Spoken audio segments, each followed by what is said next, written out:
आदिवैघानतिमिरन्दशगानञ्जन श्लाघया चक्षुरुमिलितं येन तस्मै श्रीगुरुवे नमः। এখন আমি শ্রীমদ্ ভাগবতের দ্বিতীয় স্কন্ধের ষষ্ঠ অধ্যায় থেকে পাঠ করছি। পুরুষ সূক্তের স্বীকৃতি। ব্রহ্মা বললেন, সেই বিরাট পুরুষের মুখ, বাক, ইন্দ্রিয় এবং তার অধিষ্ঠাত্রী দেবতা অগ্নির উৎপত্তি স্থান, তার ত্বক আদি সপ্ত ধাতু গায়ত্রী আদি বেদের সপ্ত ছন্দের ক্ষেত্র, তার জিহ্বা হৈব্য দেবতাদের অন্ন, কৈব্য পিতৃদের অন্ন, অমৃত মনুষ্যদের অন্ন, মধুরাদি ষড়বিধ রসের উৎপত্তি স্থান, তার নাসারন্ধ্রদ্বয় সমস্ত জীবের প্রাণ ও বায়ুর উৎপত্তি স্থল, তার ঘ্রাণেন্দ্রিয় থেকে অশ্বিনী কুমারদ্বয় এবং সর্বপ্রকার ঔষধি উৎপন্ন হয়েছে এবং শ্বাসশক্তি থেকে বিভিন্ন প্রকার সুগন্ধি উৎপন্ন হয়েছে, তার নেত্র রূপসমূহের এবং রূপ প্রকাশক বস্তুসমূহের উৎপত্তি স্থল, তার নেত্রগোলকদ্বয় স্বর্গ এবং সূর্যের উৎপত্তি স্থল, তার কর্ণদ্বয় দিকসমূহ এবং সমস্ত বেদের উৎপত্তি স্থান এবং তার শ্রবণেন্দ্রিয় আকাশ এবং সর্বপ্রকার শব্দের উৎপত্তি স্থান, তার শরীর বস্তুশক্তি সমূহের এবং সৌভাগ্যের স্থান, তার ত্বক গতিশীল বায়ু, স্পর্শ এবং সর্বপ্রকার যজ্ঞের উৎপত্তি স্থল, তার ভ্রূমসমূহ সমস্ত বনস্পতির উৎপত্তি স্থল, তার কেশদাম ও শ্মশ্রুসমূহ মেঘসমূহের উৎপত্তি স্থান এবং তার নখসমূহ বিদ্যুতের শিলা ও ধাতুর উৎপত্তি স্থান, ভগবানের বাহুদ্বয় মহান দেবতা এবং জনসাধারণের রক্ষক নেতাদের উৎপত্তি স্থল, সেই পুরুষের পদক্ষেপ ভূভবলোক এবং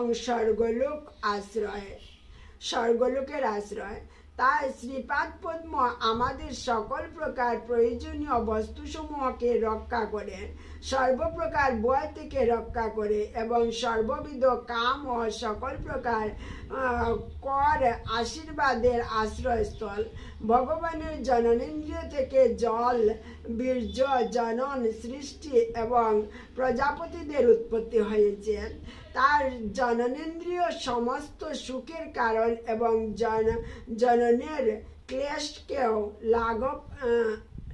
লাঘব করে। হে নারদ, সেই পুরুষের গুহ্যেন্দ্রিয় হচ্ছে যম, মিত্র ও মলত্যাগের স্থান এবং তার পায়ুহিংসা দুর্ভাগ্য, মৃত্যু এবং নরকের আশ্রয় বলে খ্যাত। সেই বিরাট পুরুষের পৃষ্ঠদেশ পরাভব, অধর্ম এবং অজ্ঞানের স্থান, তার নারীসমূহ নদ নদী এবং তার অস্থিরাজি পর্বতসমূহের অধিষ্ঠান,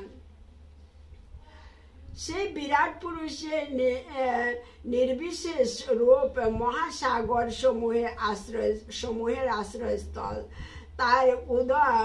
তার উদর ভৌতিক দৃষ্টিতে নিহত জীবদের আশ্রয়, তার হৃদয় জীবদের সূক্ষ্ম শরীরের আলয়, বুদ্ধিমান মানুষেরা এইভাবে তাকে জানেন। সেই মহান পুরুষের চেতনা ধর্মের আমার, তোমার এবং সনক, সনাতন, সনত কুমার এবং সনন্দ এই চার কুমারদের আশ্রয়স্থল, সেই চেতনা সত্য এবং দিব্য জ্ঞানেরও আশ্রয়। আমার মানে ব্রহ্মা নারদকে এই কথাগুলো বলছেন। আমার মানে ব্রহ্মার থেকে শুরু করে তুমি ভব মানে মহাদেব শিব, তোমার অগ্রজ ব্রহ্মার শিবের তোমার অগ্রজ মহান ঋষিগণ, দেবতাগণ, অসুরগণ, মনুষ্যগণ, নাগসমূহ, পক্ষীকুল, জন্তুগণ, সরস্লীপগণ, গন্ধর্বগণ, অস্পরাগণ, যক্ষসমূহ, রাক্ষসগণ, ভূতগণ, উরগ, সর্পাদি, পশুসমূহ, পিতৃগণ, সিদ্ধগণ, বিদ্যাধরগণ, চারণগণ, বৃক্ষরাজি এবং জল, স্থল ও অন্তরিক্ষচারী অন্যান্য বিবিধ প্রাণীসমূহ এবং গ্রহ, নক্ষত্র, ধূমকেতু, তারকা, তড়িৎ, মেঘমালা, ভূত, ভবিষ্যৎ এবং বর্তমান যে কিছু সকলেই সেই পুরুষ, অর্থাৎ তার থেকে কিছুই ভিন্ন সত্তা নেই। যদিও তিনি এক বিগত পরিমাণ নয় 9 ইঞ্চি মাত্র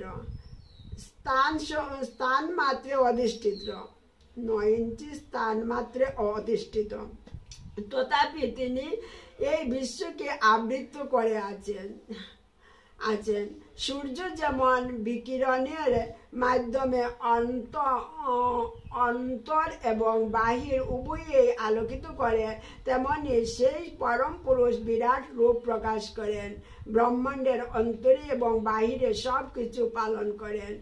হে ব্রাহ্মণ নারদ, সেই পরমেশ্বর ভগবান অমৃত এবং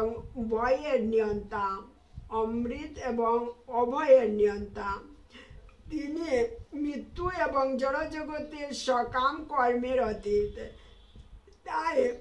তাই সেই পরমেশ্বরের মহিমা অসীম। পরমেশ্বর ভগবান তার শক্তির 1/4 দ্বারা সেই জড়জগৎ প্রকাশ করেছেন। সেখানে সমস্ত বদ্ধ জীবেরা বিরাজ করেন, কিন্তু 3টি উচ্চতর লোকের এবং জড় জগতের আবরণের ঊর্ধ্বে স্থিত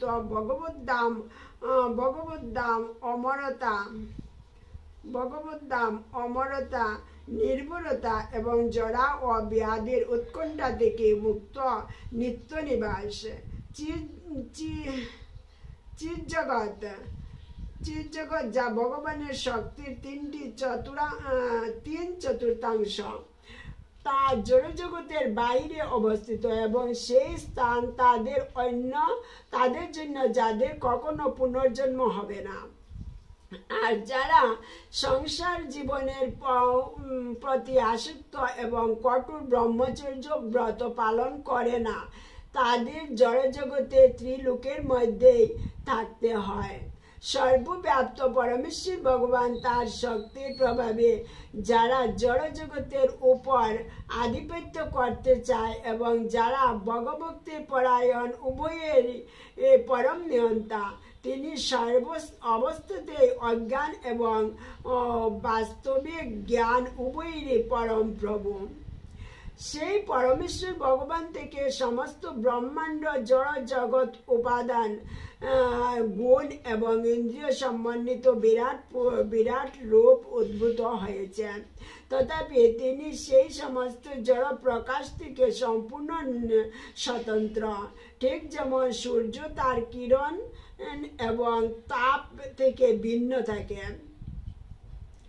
আমি যখন মহাপুরুষের মহাবিষ্ণু নাভি পদ্ম থেকে জন্মগ্রহণ করেছিলাম, তখন আমার কাছে যজ্ঞ অনুষ্ঠান করার জন্য সেই মহাপুরুষের অবয়ব ব্যতীত অন্য কোনো সামগ্রী ছিল না।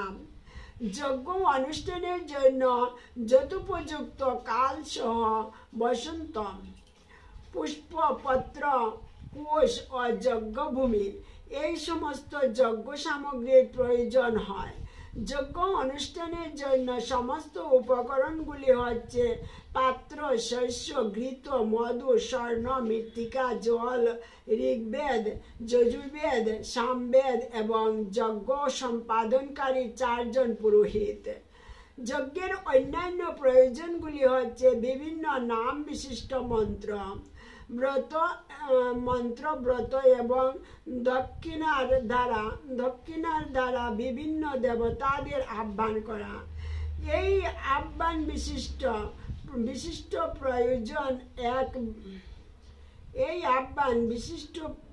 প্রয়োজন এবং বিশিষ্ট বিধির দ্বারা বিশেষ শাস্ত্রের নির্দেশ অনুসারে হওয়া উচিত। পরমেশ্বর ভগবানের অঙ্গ থেকে আমি যজ্ঞের এই সমস্ত সামগ্রী সংগ্রহ করেছি। দেবতাদের নাম উচ্চারণ করার মাধ্যমে ক্রমশ চরম লক্ষ্য বিষ্ণুকে লাভ করা যায় এবং এইভাবে প্রায়শ্চিত্ত ও চরম আহুতি পূর্ণরূপে সম্পাদিত হয়। এইভাবে আমি সমস্ত যজ্ঞের পরম ভোক্তা পরমেশ্বর ভগবানের দেহের অঙ্গ থেকে যজ্ঞ অনুষ্ঠানের জন্য সমস্ত সামগ্রী এবং সম্ভার সৃষ্টি করে তার যজ্ঞ অনুষ্ঠান করার মাধ্যমে তাকে সন্তুষ্ট করেছিলাম। হে পুত্র, তারপর তোমার 9 জন ভ্রাতা, যারা হচ্ছে প্রজাপতি, ব্যক্ত এবং অব্যক্ত, 2 প্রকার পুরুষদের প্রসন্ন করার জন্য যথাযথ অনুষ্ঠানের মাধ্যমে যজ্ঞ সম্পূর্ণ করেছিলাম। তারপর মনুষ্য জাতির পিতা মনুগণ, মহান ঋষিগণ, দেবতাগণ, বিদ্বান পণ্ডিতগণ, দেবতাগণ, দ্বৈতগণ এবং মানবগণ যজ্ঞের দ্বারা সেই পরমেশ্বর ভগবানকে আরাধনা করেছিলেন। ভগবানের শক্তিশালী জড়া প্রকৃতিতে এই বিশ্ব অধিষ্ঠিত। ভগবান স্বয়ং অগুণ হওয়া সত্ত্বেও সৃষ্টি কার্য, পালন কার্য এবং বিনাশ কার্য সাধনের জন্য প্রকৃতির গুণসমূহ গ্রহণ করেন। তার ইচ্ছায় আমি সৃষ্টি করে শিব সংহার করেন এবং তিনি স্বয়ং নিত্য ভগবান স্বরূপে সব কিছু পালন করেন। তিনি এই 3 শক্তির শক্তিমান নিয়ন্তা। হে পুত্র, তুমি আমার কাছে যা কিছু প্রশ্ন করেছ আমি তা তোমাকে এইভাবে বললাম। তুমি নিশ্চিন্তভাবে জেনে রেখো যে জড় এবং চেতন জগতে কার্য এবং কারণ রূপে যা কিছু বর্তমান তাদের কোনো কিছুই পরমেশ্বর ভগবান থেকে স্বতন্ত্র নয়। হে নারদ, যেহেতু আমি পরমেশ্বর ভগবান শ্রীহরি শ্রীপাদ পদ্ম অত্যন্ত ঐক্লান্তিক সহকারে ধারণ করেছি, তাই আমি যা কিছু বলি তা কখনোই মিথ্যা হয় না। আমার মনের প্রগতিও কখনো অবরুদ্ধ হয় না এবং আমার ইন্দ্রিয়সমূহ কখনো বিষয়ের অনিত্য আসক্তিতে অধঃপতিত হয় না। বেদময়, তপময় এবং প্রজাপতিদের দ্বারা পূজিত প্রভু একাগ্রচিত্তে নিপুণতা সহকারে যোগ সমাশ্রয় করেও যখন জন্মদাতার সম্বন্ধে জানতে পারেননি, তখন আমার সৃষ্ট অন্যান্য জীবেরা কিভাবে সেই পুরুষকে জানতে পারবে? তাই জন্ম মৃত্যুর ক্লেশ থেকে উদ্ধারকারী তার শ্রীচরণে আত্মসমর্পণ করাই আমার পক্ষে সর্বাপেক্ষা শ্রেয়স্কর।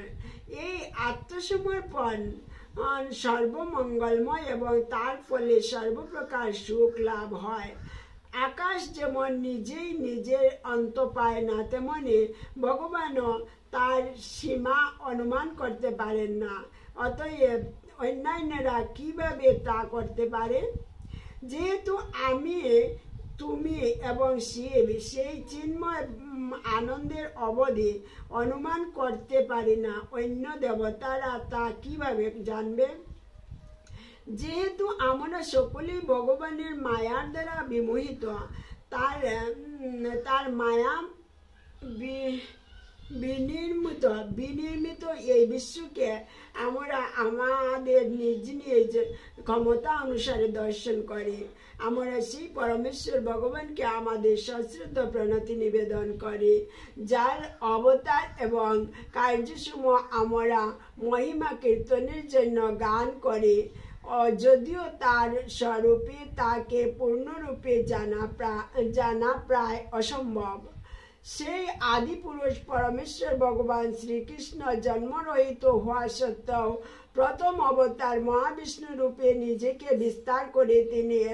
বিস্তার করে এই ব্যক্ত জগতে সৃষ্টি করেন। তার মধ্যে অবশ্য সৃষ্টি প্রকাশিত হয় এবং জড় পদার্থ ও জড় অভিব্যক্তি সবই তিনি স্বয়ং। কিছুকালের জন্য তিনি তাদের পালন করেন এবং তারপর তিনি পুনরায় তাদের আত্মসাৎ করে নেন। পরমেশ্বর ভগবান পূর্ণ শুদ্ধ ও জড় জগতের সমস্ত কুলস থেকে মুক্ত। তিনি পরম সত্য এবং পূর্ণ জ্ঞানের মূর্ত বিগ্রহ। তিনি সর্বব্যাপ্ত, অদ্বিতীয়, অনাদি এবং অনন্ত।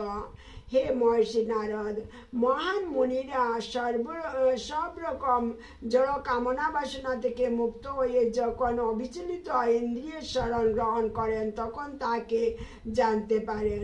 অন্যথা বৃথা তর্কের দ্বারা সব কিছু বিতর্ক হয়ে যায় এবং ভগবান আমাদের দৃষ্টির অগোচরে চলে যান। কারণাবসায়ী বিষ্ণু পরমেশ্বর ভগবানের প্রথম অবতার এবং তিনি নিত্যকাল স্বভাব কার্যকারণাত্মক। প্রকৃতি, মন, মহাভূত, অহংকার তত্ত্ব, প্রকৃতির গুণসমূহ, ইন্দ্রিয়সমূহ, বিরাট রূপ, গর্ভদোক্ষায়ী বিষ্ণু, স্থাবর জঙ্গম আদি সমস্ত জীব শ্রী সমষ্টির ঈশ্বর। আমি স্বয়ং ব্রহ্মা, শিব, ভগবান বিষ্ণু, দক্ষ আদি প্রজাপতি, তোমরা নারদ তথা কুমারগণ, চন্দ্র, সূর্য, ইন্দ্র, চন্দ্র আদি স্বর্গলোকের অধিপতিগণ, ভূলোকের অধিপতিগণ, মনুষ্যলোকের অধিপতিগণ, পাতালাদির অধিপতিগণ, গন্ধর্ব, বিদ্যাধর, চানর লোকের অধিপতিগণ, যক্ষ, রাক্ষস, সর্প, নাগকুলের নায়কগণ, ঋষিগণ ও পিতৃগণের মধ্যে যারা শ্রেষ্ঠ, দৈতেন্দ্র, সিদ্ধেশ্বর এবং দানবেন্দ্রগণ, অন্যান্য যে সমস্ত পেট, পিচাস, ভূত, কুষ্মাণ্ড, জলচর, পশু এবং পক্ষীকুলের অধিপতিগণ এবং এই জগতে যা কিছু ঐশ্বর্যযুক্ত, তেজযুক্ত, ইন্দ্রিয় শক্তিযুক্ত, মনশক্তিযুক্ত, বলবান, শুভাসম্পূর্ণ, লজ্জাযুক্ত, বিভূতি সম্পূর্ণ, বুদ্ধিযুক্ত, আশ্চর্যজনক, রূপবান ও অরূপ, তা সকলেই পরমেশ্বর ভগবানের অনন্ত শক্তির এক অংশ মাত্র। হে নারদ, সেই পরম পুরুষের লীলাবতারের কথা শ্রবণ করলে অন্য কথা শ্রবণ করার বাসনারূপ কুলস বিদূরিত হয়। সেই সমস্ত লীলা অত্যন্ত শ্রুতিমধুর এবং আস্বাদনীয়, তাই তারা আমার হৃদয়ে সর্বদাই বিরাজমান। এখানে ব্রহ্মা নারদকে এই কথাগুলো বলেছেন। নারদ ব্রহ্মাকে প্রশ্ন করেছিলেন, হে পিতা, কিভাবে আপনি এই সৃষ্টির কাজ করেছেন? তখন ব্রহ্মা এই কথাগুলি নারদকে বলেছেন, অর্থাৎ জীবকে বুঝিয়েছেন, বলেছেন, শুনিয়েছেন, যেভাবে কৃষ্ণ অর্জুনকে গীতা শুনিয়েছিলেন সেইভাবে। জয় শ্রী রাধে। ভুল ভ্রান্তি অপরাধ মাফ করবেন। জয় শ্রী রাধে।